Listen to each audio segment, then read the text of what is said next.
الأخبار الموجزة اليوم الثلاثاء.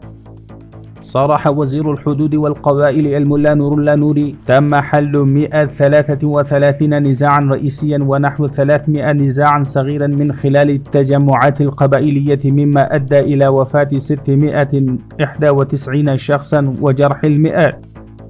أشادت المساعدة الاقتصادية بتقرير البنك الدولي الأخير الذي نشره البنك الدولي في 31 يوليو حول الوضع الاقتصادي في أفغانستان، والذي يشير إلى التطورات الإيجابية في الوضع الاقتصادي في أفغانستان. وصرحت المساعدة الاقتصادية أن مثل هذه التطورات يجب الكشف عنها للعالم وعدم تجاهلها. التقى وزير الداخلية خليفة سراج الدين حقاني بممثل الصوم واستمع إلى مشاكل ومطالب الصوم، وأكد التعاون في حل المشاكل وتكافؤ فرص العمل لهم. قام وزير الزراعة والري والثروة الحيوانية مولوي عتاولة عمر بزيارة مناطق مختلفة من منتزه سد أمير الوطني خلال زيارته لمقاطعة باميان، وتحدث عن إنشاء المزيد من المرافق للزوار.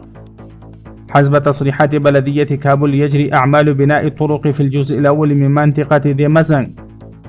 يقول الضابط العسكري في الإدارة السابقة نصر الله زيارمل إنه لم يلحق أي ضرر بموظف والمسؤولين العسكريين في الإدارة السابقة من قبل الإمارة الإسلامية، والدعاية المسمومة بهذا الشأن غير صحيحة.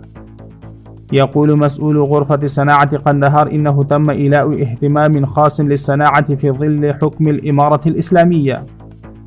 هزم ميلاد دروازي من مقاطعة بدخشان منافسه الباكستاني القوي في الجولة الثانية من مسابقة المصارعة الحرة في العاصمة كابول.